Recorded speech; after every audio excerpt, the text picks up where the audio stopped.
Yes, I broke my toe. That's why I'm in this lovely shoe. And it's really interesting to try and find another shoe to wear on the other foot that's the same height as the shoe that you have to wear to help your foot. And so it's just been an interesting weekend, put it that way. But God is still good, isn't he?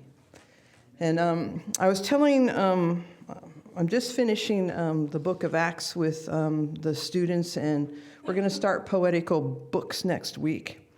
And I told the kids that sometimes I feel like I live the book of Job while I'm teaching it. And I do start teaching Job very, very soon. We're going to do Lamentations first, guys. We're going to lament and cry first, and then we'll hit some of the other books before we hit Job. But isn't it interesting that sometimes the Lord allows us to really, when we're speaking His word, to be able to live it at the same time we're speaking it? It makes it a little bit more real for us. I think we're going to wrap Tom in bubble wrap for the next term, because many of you don't know, but my daughter fell, and so she's in a thing on her left wrist, and I'm the left foot. And so, we've been calling ourselves, Gimpy 1 and 2 here in the house, because it's an interesting combination, because she can't open things, I can't get to things, and so it's made life really kind of fun for my husband. It's been an interesting weekend for the poor man. But the Lord has given me a couple of verses this weekend, and I'm really, really grateful for the Word of God. It's our comfort. And, we don't enjoy when things happen.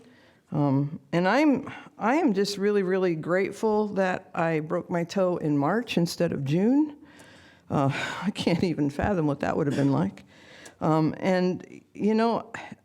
It's amazing that something so small that's wrong with your body can upset your whole everything. You don't know how much you need a little toe till you break a little toe. You don't realize what you can do and can't do without a little toe. And I just can't even imagine what Bob Yost went through when he fell and broke both knees last year. I'm thinking, oh, God, thank you. I didn't break more than just a toe, because I can't even imagine what kind of pain he went through. Ay. But God is so good, and the Lord is, in my regular devotion time, this is the verses that showed up for me. It was just my regular devotion schedule. I didn't go looking for this, but I think it's kind of wonderful of the Lord to remind us of certain things when we're going through something. But in my regular devotions, 2 Corinthians 4, 16 through 18 was in my devotions. I'm going to read that to you. So we do not lose heart, though our outer self is wasting away, our inner self is being renewed day by day. For this light momentary affliction is preparing for us an eternal weight of glory beyond all comparison, as we look not to the things that are seen, but to things that are unseen. For the things that are seen are temporary, but the things that are unseen are eternal. And I had a really good laugh over that, and a really good reminder. When the Lord is the one speaking to you, he doesn't, well, in my experience, he's never come alongside of me and said, oh, you poor baby, you broke your little toe. Oh, come on, let's have a little moment, He usually just speaks life and truth right to my life. Hey, this is temporary. You're on a journey that's eternal. Yeah, this is going to be inconvenient, and it's not going to be a whole lot of fun, but it's temporary. There's a whole lot more down the road for you, and you don't need to, just kind of, let's keep going for the ride here. It's okay. And then there's another verse that came up in my regular devotions. The one who offers thanksgiving as his sacrifice glorifies me. To the one who orders his way rightly, I will show the salvation of the Lord. And sometimes praise is a sacrifice. I could go all grammar on you here. Miss Pat, who's teaching grammar now, would love that. But in this instance, it is a verb, and it's and the object of our sacrifice of praise is to the Lord in order that He can be glorified in what we're doing. And we just have to have hearts of thankfulness even when things go south.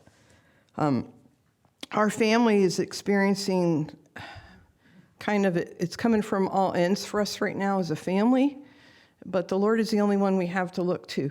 Kayla, it's been fun with Kayla this whole week, and then I had to get involved here, and we got word this weekend that Tom's brother's not well at all.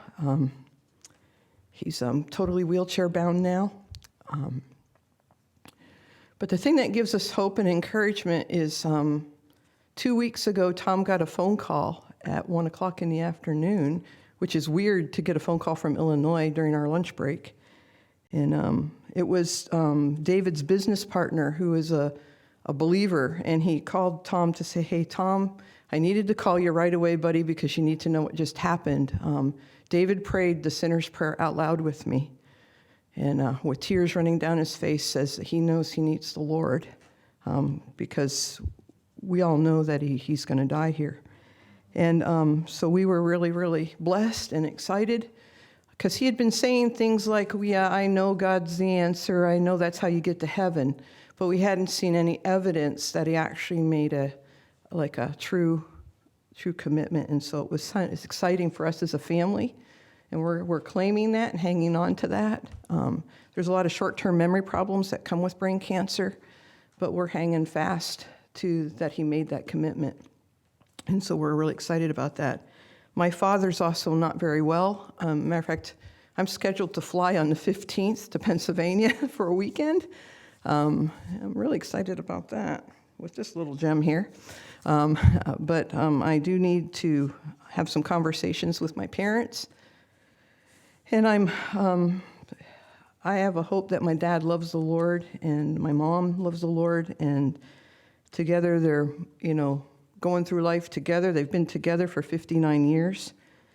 And it's really, really hard on my mother, watching her husband be in such poor health, and as I'm sure all of you could imagine. And so it's been a journey. It's kind of hard when you get on the side of life where you're the one who gives your parents comfort, because they gave you comfort your whole life, and now it's your turn to say, "Mom, it's okay, trust the Lord, it's all right, it's okay, and that's been a different leaf for me to turn, and it's not been an easy one. But our hope and trust is in the Lord.